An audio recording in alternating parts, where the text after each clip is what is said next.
Nous allons dans cette vidéo parler de la naissance de la célébrité de Napoléon, et c'est surtout l'occasion de montrer comment on travaille en histoire. Je me suis inspiré au départ dans la démarche de cet article sur le général de Gaulle, parce que cet homme a été beaucoup dessiné, caricaturé, en France comme dans le monde, et ça semble évident qu'il ait été célèbre. Cependant, cette célébrité s'est construite progressivement, et au début, les premiers dessinateurs qui voulaient le représenter ne savaient pas quel visage lui donner dans le contexte d'occupation, de messages reçus de Londres, etc., etc. Donc, je me suis posé la question de savoir si un Napoléon Bonaparte avait été lui aussi très progressivement représenté sous ses traits les plus vraisemblables, puisque de nos jours, il est difficile de connaître exactement son visage, bien évidemment. Pour approfondir cette question de la célébrité, cet ouvrage d'Antoine Lilti peut permettre d'aller plus loin. Précision, même s'il consacre un chapitre à Napoléon, il considère Napoléon comme célèbre et voit les différentes dimensions de cette célébrité, mais n'en voit pas la naissance progressive.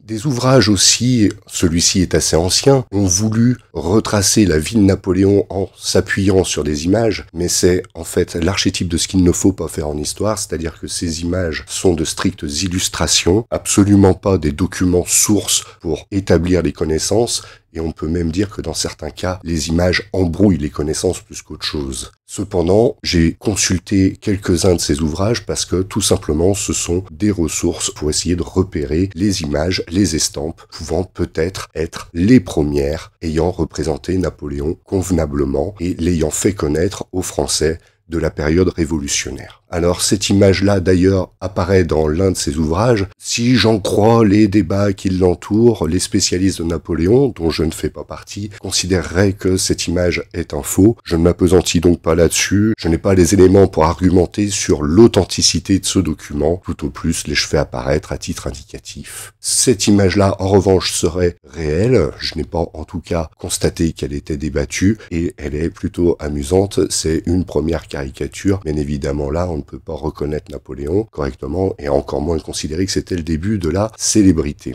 L'hypothèse de départ, c'était que Napoléon avait sans doute commencé à se faire véritablement connaître du grand public et peut-être être représenté convenablement à partir de cette journée du 13 Vendémiaire en 4 de la République, mais ça reste à confirmer, c'est ce que nous verrons dans les vidéos suivantes. D'ailleurs, cette image que je fais apparaître avec un zoom permet déjà de voir quelques problèmes qui se posent, la date de réalisation ultérieure à l'événement, sur un sujet qui correspond à un moment clé du parcours de Napoléon, et cette image est également extraite d'une collection, la collection Hénin, qui est une ressource clé stratégique pour l'historien qui conduit des recherches sur cette question. En fait, le point de départ de cette vidéo et des suivantes, c'est une conférence que j'avais faite en librairie. Alors d'ailleurs, vous voyez ici deux affiches qui étaient en concurrence pour annoncer l'événement. Je vous laisse deviner laquelle était la mienne. Depuis cet événement qui a eu lieu en 2022, j'ai ajouté quelques diapositives. J'ai tenu à les signaler par ce N comme nouveauté. J'ai préféré utiliser des images pour présenter le travail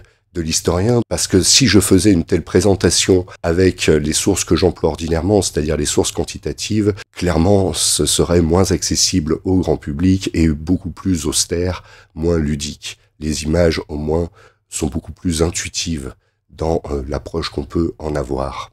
J'ai toutes sortes donc de projets en cours sur lesquels je ne m'étends pas. Pourquoi est-ce que j'ai l'idée de publier ça maintenant? Déjà, ce n'est pas la première fois depuis ces dernières semaines que je publie des articles sur les questions historiques dans le débat public. D'ailleurs, celui-ci qui apparaît à l'écran me semble être une clé utile pour quiconque souhaite approfondir la démarche que j'ai dans ces vidéos et plus généralement dans le débat public, à une époque où justement beaucoup de non-historiens s'emparent de problématiques historiques, souvent dans des logiques beaucoup plus mémorielles que véritablement scientifiques. Ces commentaires d'ailleurs ne sont, je crois, pas accessibles aux personnes non inscrites sur Mediapart. Je les fais défiler rapidement si vous souhaitez prendre connaissance des quelques débats, même si, en l'occurrence, je n'ai pas fait apparaître les écrits des personnes auxquelles je réponds, puisqu'après tout, ces personnes m'en ont pas forcément donné l'autorisation, et d'ailleurs, certaines, je n'ai pas envie de la leur demander. Donc voici quand même beaucoup de pages écrites ces derniers mois, parce que les questions mémorielles occupent très volontiers le débat médiatique, mais le plus souvent ceux qui s'en emparent n'ont aucune compétence. Le point de départ est peut-être de savoir ce qu'est l'histoire. Alors, L'une des visions classiques, c'est que c'est un récit, une sorte de conte pour dormir ou un récit populaire mené par des gens qui sabotent quand même considérablement le travail des historiens professionnels. Une dimension qu'on oublie souvent, c'est qu'à partir du moment où l'histoire est un récit, c'est potentiellement une tradition sacrée sur laquelle on ne pourrait pas revenir. Je vous rappelle quand même que Socrate a dû boire la ciguë pour avoir contesté la tradition homérique. Je ne m'étends pas outre mesure sur les différentes traditions sacrées de l'humanité, certaines d'ailleurs ayant été passablement désacralisées depuis pas mal de décennies, là encore malgré ce que l'on peut prétendre dans le débat médiatique français actuel. Autrement dit, à partir du moment où c'est une affaire de récit, la stratégie dominante est souvent d'essayer d'imposer sa politique mémorielle, car contrairement à ce qu'on a pu croire, le débat ouvert par Jean-Michel Apathy n'était pas un débat historique ni d'historien, c'était un débat politique pour savoir quelle mémoire imposer dans le paysage public. Bref, peu importe. Ce qu'il faut bien comprendre, c'est que l'histoire telle qu'elle est pratiquée par les professionnels est souvent un débat, et le point de départ de ce débat, c'est le document. Alors ici, au niveau de la méthode d'analyse documentaire, je fais apparaître les limites des documents, même si je ne fais pas apparaître les étapes qui consistent à essayer d'extraire les informations des documents de manière fiable. C'est précisément ce que nous verrons dans les vidéos. Ce petit document d'ailleurs avait été fait à l'intention d'élèves, de jeunes gens, mais je pense que beaucoup d'inquisiteurs qui s'emparent des questions mémorielles feraient bien simplement de prendre connaissance de ces informations de niveau secondaire, enseignement secondaire, ça leur serait très utile.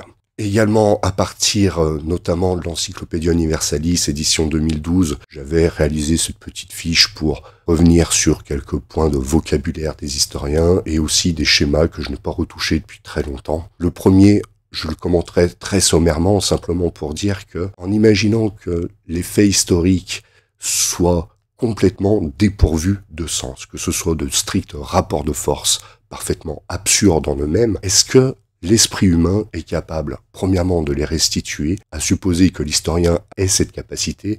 Deuxièmement, est-ce que l'esprit humain peut aussi, tout simplement, recevoir de tels messages, de tels discours, les comprendre? Si jamais l'histoire est dépourvue de sens, est-ce qu'elle est tout simplement compréhensible, intelligible? Bien évidemment, pour écrire l'histoire, on est obligé de partir du postulat inverse, mais en fait, cette vision de l'histoire, potentiellement nihiliste d'un point de vue intellectuel, ne peut pas être, je crois, évacuée d'un revers de main. Quoi qu'il en soit, à partir du moment où l'historien écrit l'histoire, il commence à entrer dans ces logiques-là que j'ai représentées sous forme de schéma il y a un petit peu plus de 10 ans de ça. Peut-être qu'un jour je prendrai le temps de les commenter. Ce n'est pas le moment aujourd'hui. Si quelqu'un souhaite se documenter sur ces questions, en libre accès à partir d'Universalis, alors maintenant édition 2016 ou édition plus récente, peu importe, il y a de nombreux articles historiographiques qui reviennent sur les notions utiles aux historiens pour comprendre le passé. Voici le programme des vidéos à apparaître dans les semaines à venir. Elles sont assez nombreuses, à peu près finalisées, quelques petites modifications selon les circonstances. Peut-être l'avez-vous remarqué, mais une image subliminale a été insérée dans les vidéos. Qu'est-ce qu'elle représente? Saurez-vous